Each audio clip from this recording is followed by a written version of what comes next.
we have my collection of flails. The bottom two here, that is a spiked flail. This one was made by Windlass some years ago.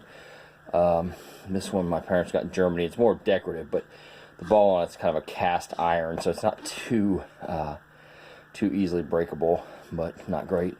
That one here is one I made out of a table leg and just a steel pipe attached, and the top one is an all wood one, which is most reminiscent of what a flail actually would look like as an agricultural tool. Of course, it wouldn't have those spikes on it, or studs there.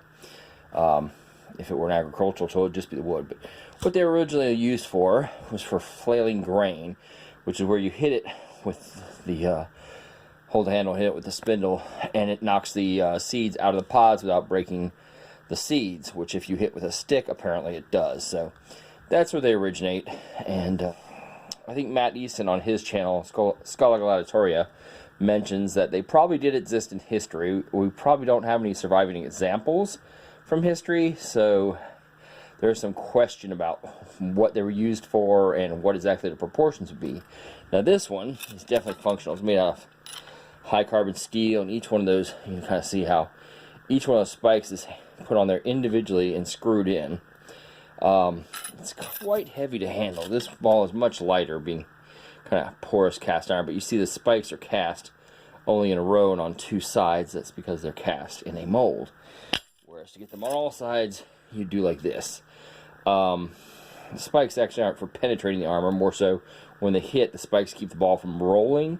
They kind of bite into the armor and kind of give it a flat impact area no matter how it hits. This ball is solid and probably weighs close to 2 pounds, maybe a little over 2 pounds. I think, like many sword pommels, that flails of that size most likely probably had hollow balls. They were thick walled, so they wouldn't dent or anything, but I don't think they were probably made solid, because that one is a beast to control, which I'll get into controlling a flail, at least my thoughts on that in just a moment. Now, to contrast the flail, many people erroneously refer to flails as maces. Well, these are actually maces. Maces are essentially evolved clubs, we could say. Hey, listen, it's part of my apartment. I don't have a lot of room, but I'm going to show you some theories about flail theory. Some people have told me that they feel you should constantly keep a flail in motion, swinging, swinging, swinging, because it keeps the spindle at the end of your arc, and it is thus easier to control. It's a paradox, but yeah, while that is true, it's also very tiring, especially this is pretty light because it's just wood, but if you had one of these spiked flails with a heavy ball, it's quite hard to do. So I've thought, and if you're using one of these on horseback, of course you'd have your reins on one side, maybe a shield, you're swinging down, you're riding past people, it's not as much of an issue. Generally, the flails we see in manuals, treatises from the medieval period, show like 6-foot flails or sometimes 4-foot flails being used on foot, so that's a two-handed weapon.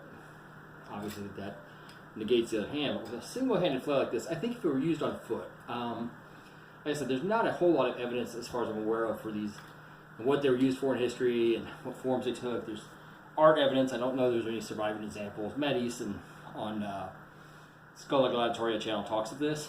I think you'd probably have a shield in one arm if you're using this on the field, and holding it like this.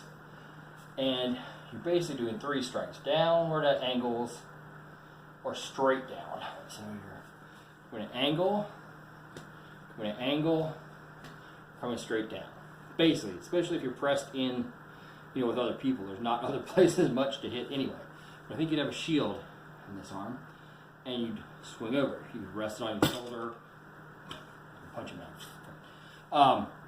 But I think it's kind of like casting a fishing rod at this point, where you're coming in, and if you watch my pinky, if I pull in, you get a quick whip of that. It's kind of like launching a trebuchet almost. I'm doing a frame here where it's, you see, you get an incredible amount of whip on that, and get a lot of power, and you're not even making that big a stroke with your arms. It's a very short motion because it's coming up and over. You see how it's coming up and over?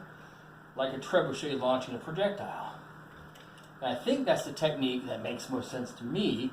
So if I have a shield here, I would take someone's hit on the shield, blocking their sword, whatever they have. You're going to come in, and just whip it in real quick and recover. And heavier flails are harder to do that with, but like I said, my flail with the big solid ball that Windlass made, it weighs probably about 2 pounds or so, and it's hard to control. I think most flails that had metal heads were probably big, but they were hollow inside, I'm guessing. Just like some sword pommels were hollow inside that were larger in size. So I think it's probably a lighter weight than most people think they should be, which would make them much more controllable. With something like this, a simple wooden flail, though, I can get an incredible amount. I don't know if you can hear that, but I can hear a whoosh in the air by the ear. And it doesn't take a lot of effort. Like I said, it's almost just like that. Just with a hand.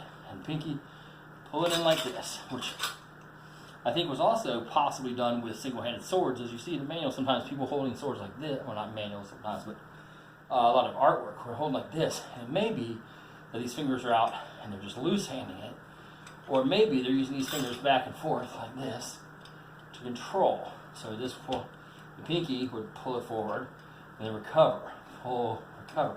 I don't know. I've experimented with it some and it seems to work, but again, it's partly up to interpretation. We don't have a lot on a single-handed sword of its own, but that is my theory behind flails. It's a simple weapon where you basically, at least on foot, have a shield and try to parry with the shield and just quickly come in and hit with a great amount of force.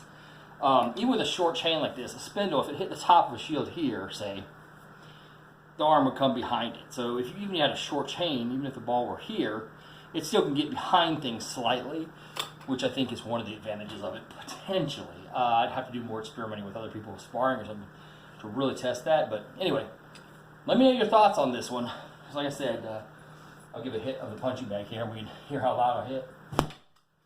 It's not that much effort. I'm not really putting my full weight in that. I'm just kind of throwing my arm into it, and it's just the force of it flipping around like that, like a trebuchet, generating that speed. So, it seems to work for me.